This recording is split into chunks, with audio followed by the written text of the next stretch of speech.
Should it be recorded? Does everybody see? Do you see if it says it's? Yeah, I started the recording. So, all right. So it's all you, Susan. Thank you. Good evening, everyone. It's 7:10 p.m. The Community Board meeting for education. Thank you for being here. I'll go straight into our guest speakers. They're actually my colleagues. I will let you know. Liz McGovern, she is the liaison for the United Federation of Teachers. She works directly with the DOE and UFT in dealing with stuff and lots of special education stuff. We have a teacher here, guys, right there, Lisa, District 11. D75. D75 in 11. And then we have Mary Jo Janisi. She is the Vice President of Special Education for the United Federation of Teachers. I want to thank you both for being here and supporting my community board. And you guys can start sharing. Okay, so good evening, everyone. Can you hear me okay? Yes. Okay. So as Susie said, I'm Mary Jo Janisi. I'm the Vice President at the UFT for Special Education. So as you just got introduced, Liz McGovern is one of 3 people who work with me at the UFT at Special Ed Liaisons. So they are the recipients of special education complaints that are filed on our UFT website. And just a little background about myself. I'm here in the position as vice president for about 7 years. I'm a licensed occupational therapist, and I used to be an occupational therapy supervisor with the Department of Education, actually in District 11. So I'm really happy to be here. Many of you may already be aware, I'm sure you are, that in 2019, the New York City Public School system was issued a corrective action plan or a compliance assurance plan from the State Education Department of New York. And that is because they have been out of compliance with students' IEPs for many years, and they are in need of intervention or assistance to comply with what is on children's IEPs. So every 6 months, they now have to issue an update. The Department of Education has to issue to the state an update. We just recently were able to see the current one that they issued about staffing, with their staffing plan to meet some of the related service needs, for example. So we are well aware at the UFT of the major compliance issues around the city. Our special ed complaints went up by 21% last year. And I'm happy to say that in June 2023, the UFT negotiating committee, there was a subcommittee, a special ed subcommittee, and they made demands to be able to address compliance beyond the scope of this individual special ed complaint for a given student that had been in existence for some time. So I just wanted to share that those 2 new contractual provisions for special education from June 2023 are really just kind of getting solidified now this school year, because last year was the first year, a little hard operationalizing it and implementing it simultaneously. But this year we really were able to be very well prepared. So one part of that contract provision at the UFT, between the UFT and the Department of Education, is that every school will have a school-based committee that is called the Special Ed Committee, where they can work on special ed compliance issues that are not student specific.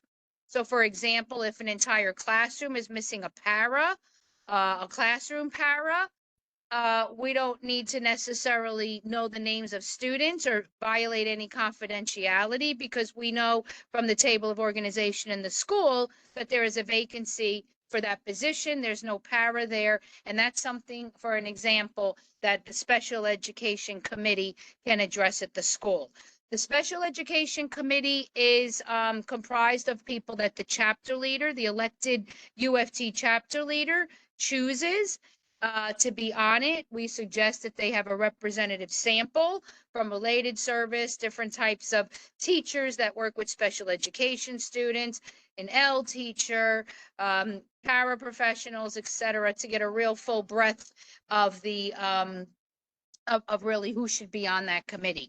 The other contract provision is a professional learning that has to happen annually in person at every school, delivered by the chapter leader and the building principal on the rules and regulations of special education. We find this to be a very necessary factor to stabilize the knowledge base and the information in the field, because there are a lot of myths out there. Myths such as you have to wait X amount of time to refer a student where English is not their primary language for a special ed referral. That's a myth.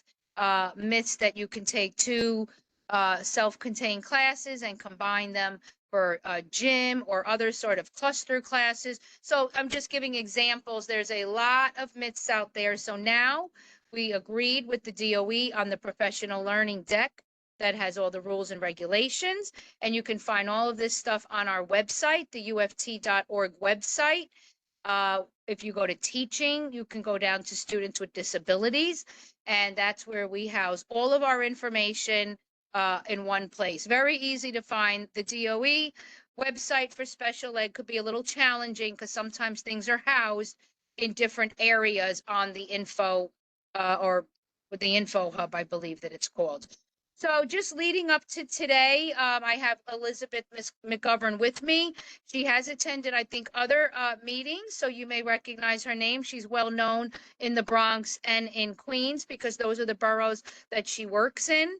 And we have been training parents through her, like on a 4-part series where we're trying to educate parents about what are the top compliance issues we see across the city, which one of them we'll be able to get into today with you, which is the initial referral process, referring a student to special education, really what's outlined in the DOE's standard operating procedural manual, for special ed. It's oftentimes not followed. It's not followed at the school level from beginning to end in the proper procedure. So that's one thing that we really are highlighting this year in our trainings to parents and staff. And you'll learn a little bit about that today. And then also we are finding systemically around the city that IEPs are created more around the resources and staff and personnel that a school has available. IEPs are supposed to be created around the needs of a student. Hence, it's called an individualized education plan. Yet we're finding that a school will come up with a formula that works for their staffing, budget, or any other needs, and then they give that same program to every student in the building or in that grade band. That is a big no-no because that is not individualizing IEPs to meet student needs. So we have a 4-part series. Today Liz is going to walk us through part 1, or, we'll probably do a little quicker. I know I've taken up a few minutes so far.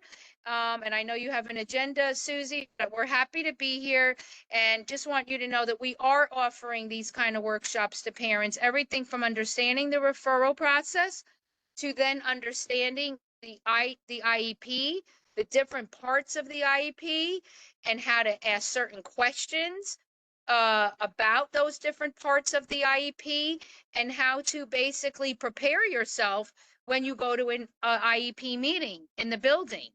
And the last part of our series is really trying to help staff and parents, particularly the folks that are on the school leadership team, to understand the budget process and how that intersects with the special ed services, meeting the mandates of the special ed services in your building or in the school buildings throughout the district.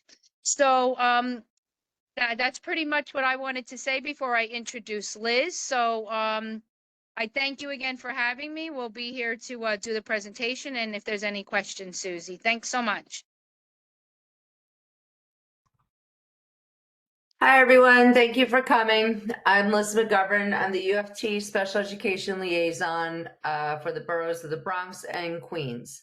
So as Mary Jo was saying, I do a 4-part series. We work with the parents And the first part, which I will just review with you tonight, is about the IEP process. So first of all, I just want to share my screen. And I just want to show you can everyone see my screen? Okay, perfect. So I just want to show you what Mary Jo was referring to. This is the UFT website. And underneath teaching, if you scroll down to students with disabilities, we have a ton of information, right, regarding special education. But if students are not receiving their mandated services, you have the right to click here underneath the special education compliance complaint and file a complaint online. All Bronx complaints come to me, okay? Parents can fill them out, related service providers can fill them out, teachers, right? Anyone who directly works with the student. So you file this, and what ends up happening is that I create an escalation to the DOE, and they have to come back to me with a resolution within 10 days.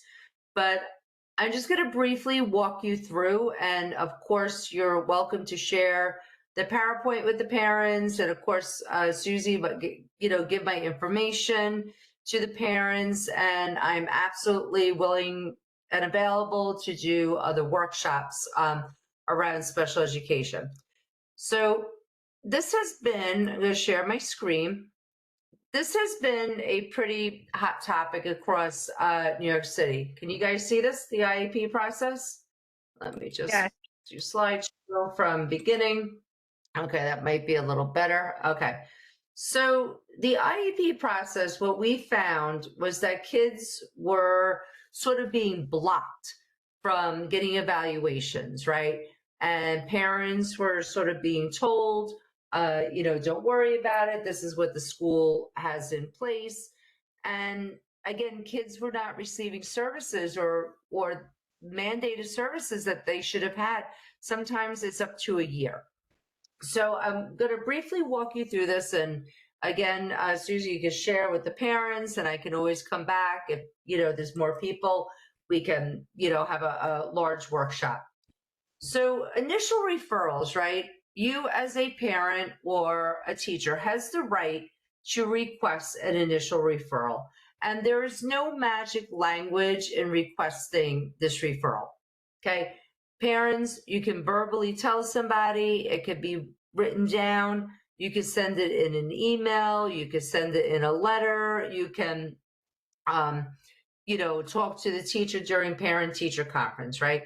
The thing that I ask you to do is just to keep a copy, right, of who you spoke to, or keep a copy of the letter or the email that you sent. The reason why I want you to do that is because once the school receives this initial referral and the process begins the special education, it has to be uploaded in what the DOE houses in CSIS, okay? And they have to be in touch with you, right, and have a meeting with you within 10 days. So once this meeting is scheduled, and again, I know I'm going fast through the slide deck, but this will be available to the parents, and it will be available if you want a larger presentation. Once this meeting is scheduled, the principal must meet with you within 10 days. And I always tell the parents, right, don't go to the meeting alone. If you need a translator, request one. The principal should be at the meeting. The school psychologist should be at the meeting. The child's teacher or other school professionals, right? Bring a family member with you. These meetings can be overwhelming, so that somebody can take notes, right? So that you can, review what happens after you meet with the school. But you as a parent need to prepare, right, before you meet with the school. Ask them in writing, send an email, request your child's assessments, request a translator, prepare questions for the meeting, which I have already sort of prepared for you, and request that the school psychologist attends, because what happens is they're going to sort of offer you an intervention, and they may not want to go through with the evaluation. But you as a parent, if you want to go through the evaluation, you could sign the paperwork that the school psychologist has giving permission for your child to be assessed, and it will save you a trip back to the school. So what to expect during this meeting, right?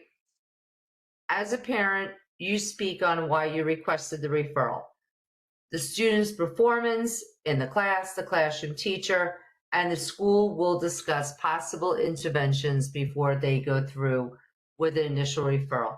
And I just want to stop here for a minute because this is an important slide. And, feel free to take a picture of it because I have given you the questions to ask, right, at this meeting. And I'm not going to go, through all the questions, but the most important question is what intervention and who is giving the intervention to my child and what progress should I expect to see?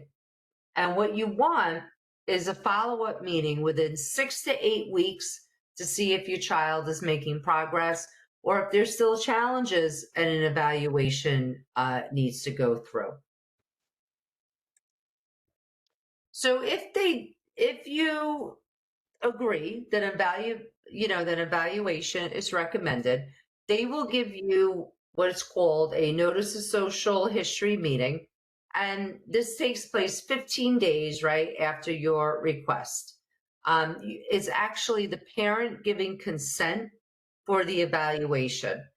But it's really, really important to know that while the evaluation process is going through, that an intervention, right, is taking place. So the intervention is continuing. It is not stopping because the school is doing an evaluation. The Department of Education has 60 calendar days to evaluate your child. So that's why it's really important to make sure that on the slide before this slide, that you know who's giving the intervention, how many days your child's getting the intervention a week, how long the intervention, and that you need to touch base with the person who's actually working with your child. So the evaluation process, right, includes some assessments. It will be a social history from you. You will give documentation with a physical exam. The school will do what's called a psychoeducational assessment, which is basically sort of subtests. They'll test for reading, they'll test for math, and they must do an observation of your child in multiple settings, right? So the way I phrased it was in the current setting, but they have to come and observe the child in the classroom, then maybe gym, then art, then the lunchroom, then pickup, then dismissal, right? So you see, it's a very clear picture of your child's school day. Other assessments can include speech and language, occupational therapy, or physical therapy. So just know that, again, I just touched base, but know your rights, right? Make sure that you review all these evaluations. If the evaluation's done, you're going to be asked to come to an IEP meeting. You want everything in front of you before you meet with the school. All evaluations, all progress reports, and you as a parent carefully think about your child's strengths, first and foremost, their interests and the needs that you think that they have. Bring an advocate with you. Bring a family member with you. Make sure you have an interpreter, and the questions on the previous slide you can use also for the IEP meeting. So, independent assessments, always as a parent, you have the right to have your child assessed by an independent provider, and the IEP team must consider any assessments that you provide to them. So why do I go, through this? The purpose, right, of an IEP, as Mary Jo stated earlier, is it should be individualized to your child, right? It should measure the success of the program and services that are going to be implemented. It is a tool to monitor accountability. And it is also a communication tool between the school, your child's individual needs, and the parents. The IEP should be very, very clear, and it should be understood by anyone who reads it. It should be objective, and it should reflect your child's strengths and challenges. A lot of times the IEPs are sort of written more about the challenges of children and not really focused on the strengths. So I just want everyone to remember, and I can't say this enough, that special education is a service and it is not a setting. So on an IEP, it's services that are recommended, right? It lists your child's academic achievements, their progress. It has annual goals that your child should be able to meet. It actually, parents will get progress monitoring with the goals about 4 times a year. It's usually attached to the report cards. And it's how your child will be able to participate with students without disabilities. And as parents also, you have the rights, right, for your child to participate in state and district-wide assessments. So programs and services. And I just want to go back that special education is not a setting and it is a service. Okay, children can have all of these services. They can be in a general education class with only related services such as speech or OT, guidance, or physical therapy. They can be in a general education with something that's called SETS, which is small group instruction, where a teacher will pull them out and work on skills that they need. They could be in an ICT class, which is called an integrated co-teach class, which has 2 teachers, a gen ed teacher and a special education teacher. They can receive SETS even if they are in an integrated co-teach class. Or they could be in a smaller class, which we call special class. There are also specialized programs that the DOE has, and what we call our D75, with D75 program, and your child could be included into the community school setting. So remember, and I want to make this very clear, that if you're going and an IEP is recommended after the evaluation, that any of the services may not be based on the availability of programs, budget, or staff. Okay, and a lot of times schools will call parents and they'll tell them we don't offer this in this building. That statement should never be said at an IEP meeting. Okay, so I just want you to really understand that they can never tell you that at an IEP meeting. So I just I'm not going to go through all of these, but these are some accommodations and modifications that your child can have. And really what these modifications do is they give students with disabilities, right, equal access to instruction. So, something, like extended time or a separate location, or a child may need instructions repeated, or text may need to be read aloud, right? So all of this, I just gave some examples that you could request at an IEP meeting. Also, paraprofessional services, right? A paraprofessional can support your child for the entire school day or just for part of the school day. And there are different paraprofessionals. Could be a classroom para who supports the entire class. One-on-one para that just works with your child for behavior, health, mobility, toileting, transportation. Or your child could have group paraprofessional services where one paraprofessional may work with up to 3 students. So, parents, please know your rights.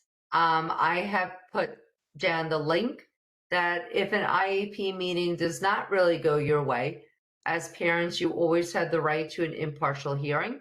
The link is here. And you always have the right to ask for mediation, for somebody to come in and sit at the IEP meeting to help navigate the process. So I have a little bit of a resource page for you. And Susie, I will send this as a live link because I have like little cheat sheets for the parents. Okay. Child, IEP meeting notes, how to take notes at an IEP, and requesting an evaluation. And So Liz, I- thank you. That was very thorough. I just want to add one thing. It should always be a red flag if you're getting a phone call from the school to Yeah. change something on your child's IEP. I don't know how all these conversations go, but I can assume that some of them say how wonderful it would be to change the IEP because it would give your child access to ABC, or they're doing so well, so they don't need ABC. And I just think it's really important that your antenna goes up if you get a call from the school to change your child's IEP. 9 times out of 10, I think that's because they're trying to change the IEP to accommodate the personnel, budget, space, etc. in the building. You really shouldn't be changing any program on your child's IEP without going and having a full meeting and seeing data and progress to justify the change. We don't change IEPs with a phone call in that manner, because that, I just wanted to say that to add on, because that's something that we find is happening across the city. So the PowerPoint has links to it, and I think that this is great, you know, as parent voice in an IEP is, you know, who is your child, right? You want to put your child's strengths in the IEP. What is your child like? What are their strengths? What are challenges? Do they enjoy school? And what makes them feel successful? So this, you know, this is a good document for parents to sort of fill out before they go to the IEP meeting so that they can refer to it. Because again, like I said, sometimes a lot of IEPs just really have a focus on students' challenges, and we don't hone in on the strengths of our children. Thank you, guys. Yeah, Liz, that one you were just talking about is the link that says, who is your child?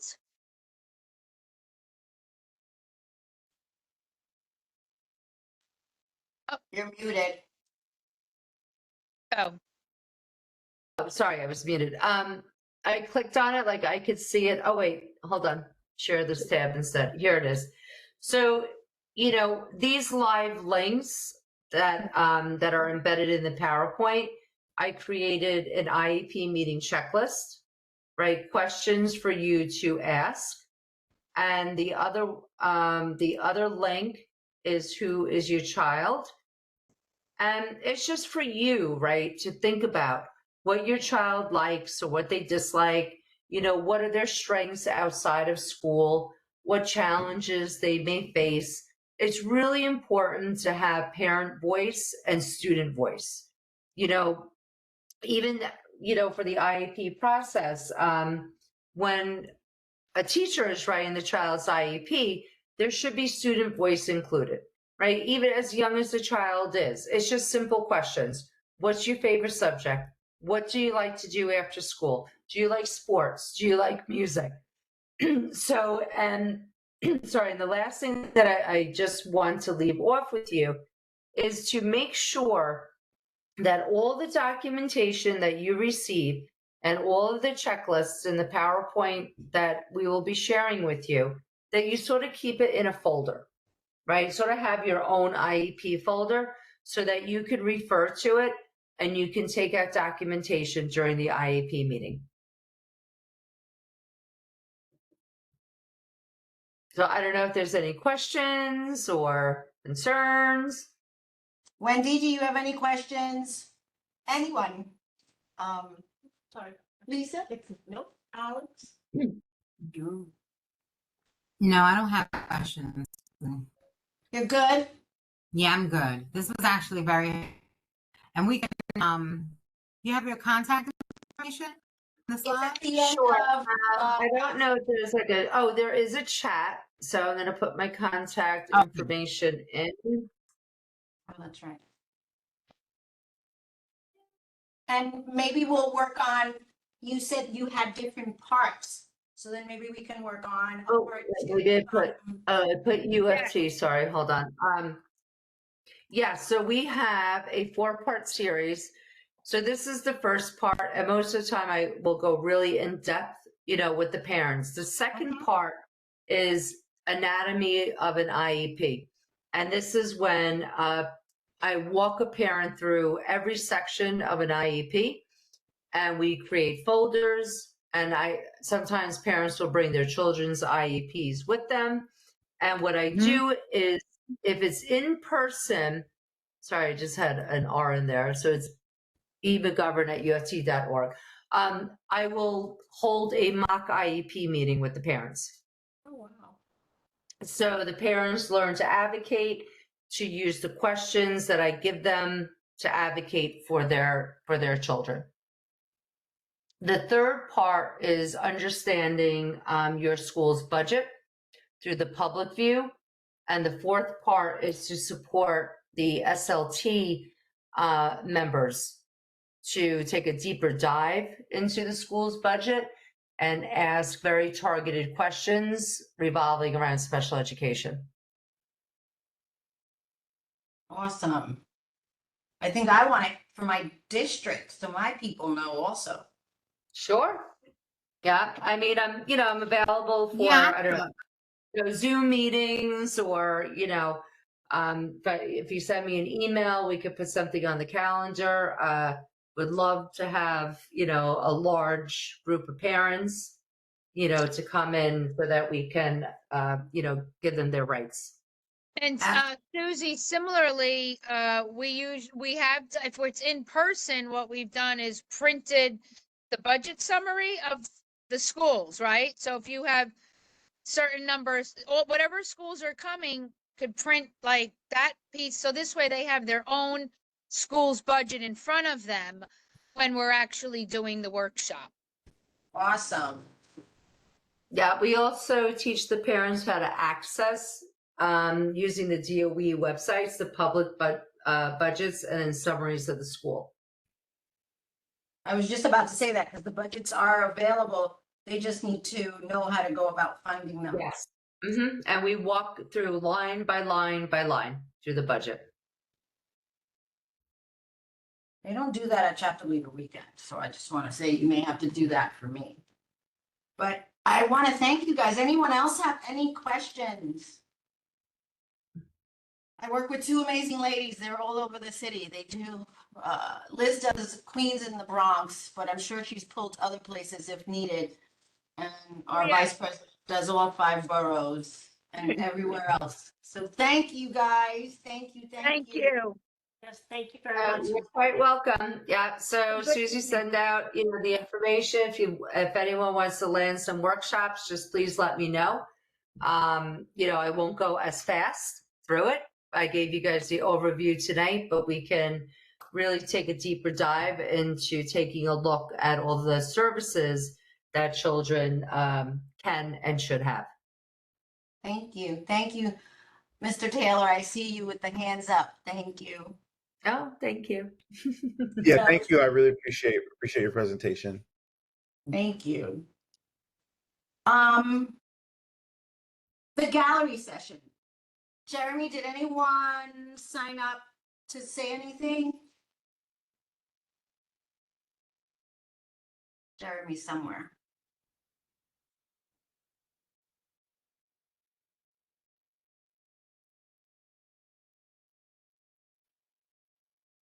Sorry. Jeremy? No. Okay. No one online has any comments or anything? Thank Hi. you. My name is Kay Cardona. I Hi, thought this was Kay. good. Hi, how you doing? Good to you. Okay. I screwed up. I thought it was going to be a different meeting tonight, so I didn't register. I don't have the hands up feature with WebEx, Okay, that's unfortunately. no problem. And yeah, there is a problem with the sound tonight. I actually had to put my headphones.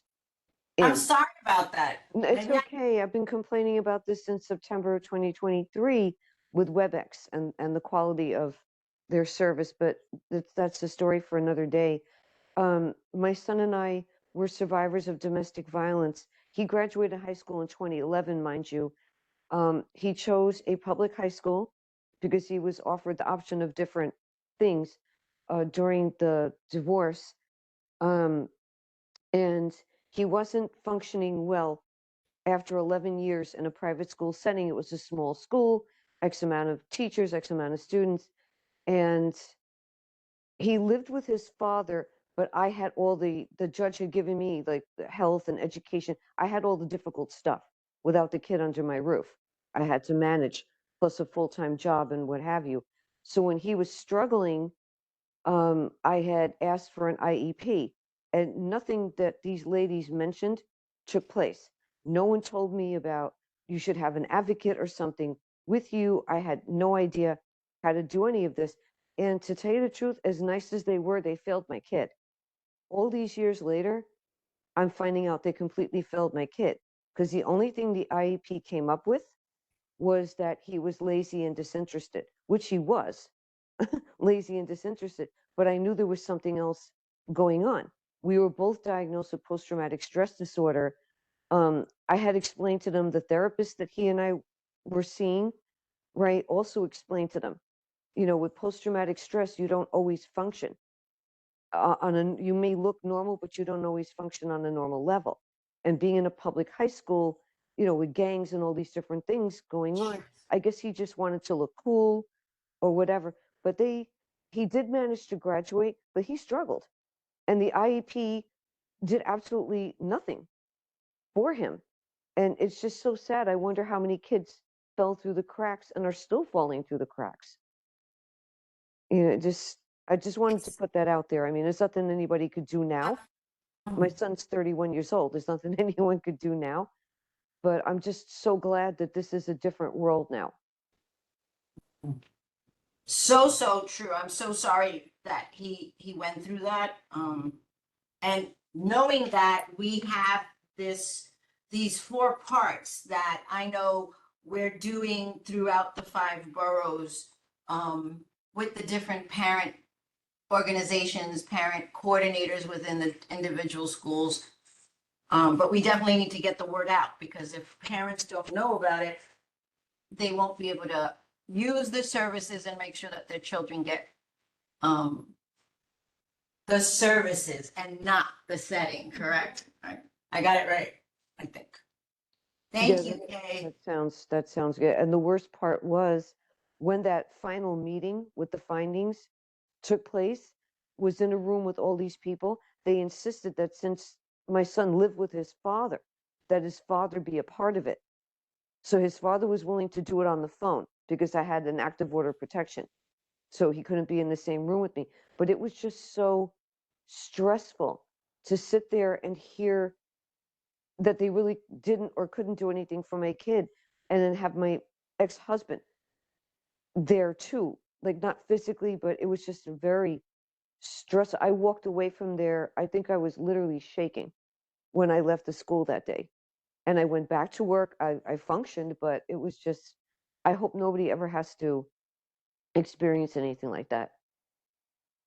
I hope you never have to again, but what I'm gonna ask is that pay forward. I always say that, pay forward through your experience and how you explained it. You can let other parents who may be going through the same thing or are younger than us and don't know how to advocate for their children. And you're that voice though. You can still have conversations with people and let them know that there is information out there, resources for them to help their children, their child, through either the public school or a private school system. Because I don't know much about the private school. Does anybody? Right? I don't know how private schools, I mean, they follow the state law, federal law, because it's IDEA. Yeah, but he For functioned related much services better. For related services. Usually they will contract out, Really? bring someone from the DOE into a private school, but Yeah. it's very hard to Yeah. find People that do that. So Yeah. what happens is they wait until like the end of September and they say, nope, we can't find anyone here. Here's your letter, the RSA letter, the related service agreement letter. Go find some service outside. Oh, wow. Yeah, no, we had a school psychologist. There was, I think 2 of them were PhD students, and one of them actually became my son's therapist and stuff, and then the school psychologist who actually, I guess, was training the PhD student. So it was very good when he was in private school, because I worked in the school, so it was, he felt more, I guess, he felt more comfortable and nurtured to go into high school, which is, stressful enough, and then be in this giant public school system. Saying was, and I can understand where, where this was coming from. But no, I'm going to add this to my, because I've been advocating for other survivors and Awesome. stuff. Awesome, And stuff. So awesome. I'm going to add this to my toolkit. Thank you so much for doing this, because I had no idea about any of this. Like I said, my kid's 31 years old. So, you deal with, if somebody's surviving domestic violence, you help them, you help the kid, or kids. But just, I never knew that things could get done on this level. Thank you so much for doing this. You're welcome. You're welcome. I'm glad, and we'll definitely get the stuff out. I will email Jeremy the PowerPoint also, so that we can share it. But also, for anyone that wants to have Liz or Mary Jo speak to a group of parents or anyone, please don't hesitate to reach out to either myself or Liz or Mary Jo. We have motions. We don't have quorum, so we can't do anything. And our old business was voting on a chair. Wendy, why did you get off so quickly? I thought you would want to be chair. No, we don't have a quorum tonight to vote for chair. I've put it on the record. I cannot be chair. I will always support and be co-chair. But I have too much on my plate to be chair. So I want a motion to try to vote for a chair next. We can even vote on that. Right, Wendy? No, we can't vote on that, but that's fine. So we're pushing it for Next month. December. Mhm. Any new business? I'm just curious, is there anyone in the committee who's thinking about being the next chair? I think Lisa said no. I don't know. Wendy's on. I You have 4, don't you have 4 committees? yeah, and So I think we may just need to have a conversation amongst the committee to see. Alex? I mean, I'm not above it if it's needed, but I'm really new to the. Correct. Community This is board. my first time doing this too. I haven't had to do any of this. So, but think about it and we'll talk more in December or before that, we'll chat. Right? Thank you, sir. I like the thumbs up. So can I get a motion? So before anyone else have anything to report, say before we close this meeting? You gave me a thumbs up before. Why don't you give me a thumbs up, thumbs down that you have nothing today? So it looks like we have no more business. Motion to close. Somebody second it. Second. Thank you, Lisa. Thank you. Thank you, guys. Have a great night. Have a good night, everybody. Night, everyone. Bye. Thank you. Time now is 7:54. I thought it was great, very simplistic, very How do I get out of here? organized. Well, you gotta call him and say, hey, the meeting's over. Agreed.